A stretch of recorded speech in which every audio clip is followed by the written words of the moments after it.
আসসালামু আলাইকুম রহমতুল্লাহি ওয়া বারাকাতুহু। আমি আজকে আপনাদের সাথে শেয়ার করব এক অন্যরকম পোলাও রেসিপি। তেল পেঁয়াজ আদা ছাড়া কখনো পোলাও রান্না করেছেন? বিশ্বাস হচ্ছে না? তো চলুন দেখে নেই কীভাবে তেল পেঁয়াজ ছাড়া পোলাও রান্না করা যায়।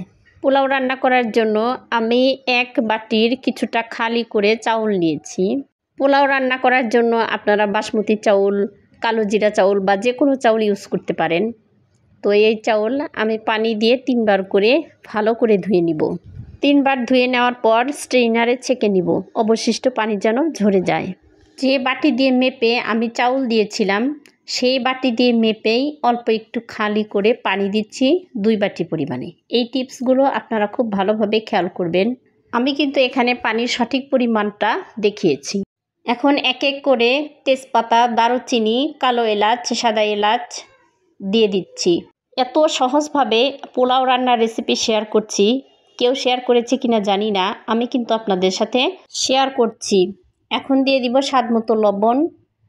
এরপর ঢাকনা দিয়ে ঢেকে পানি বলক আসা পর্যন্ত অপেক্ষা করব।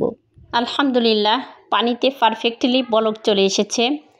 এই পর্যায়ে এখন দিয়ে দিব আগে থেকে ধুয়ে পানি ঝরিয়ে রাখা চাউল দিয়ে নেড়ে চেড়ে দিচ্ছি।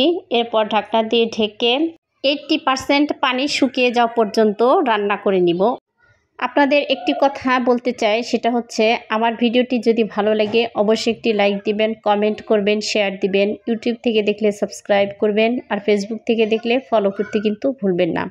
আপনাদের একটি লাইক আমাদেরকে অনেক অনেক বেশি উৎসাহিত করে।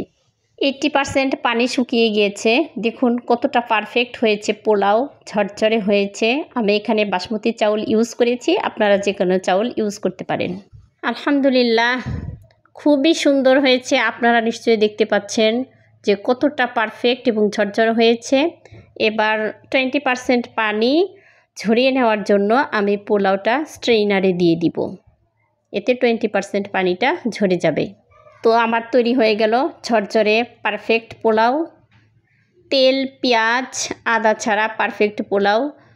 কেমন লেগেছে আমার ভিডিওটি অবশ্যই কিন্তু কমেন্টে জানাবেন। ইনশাআল্লাহ আগামীতে আপনাদের জন্য আরও একটি নতুন রেসিপি নিয়ে হাজির হব। সে পর্যন্ত সবাই ভালো থাকুন, সুস্থ থাকুন। আল্লাহ হাফেজ। আসসালামু আলাইকুম রহমতুল্লাহি ওয়া বারাকাতুহু।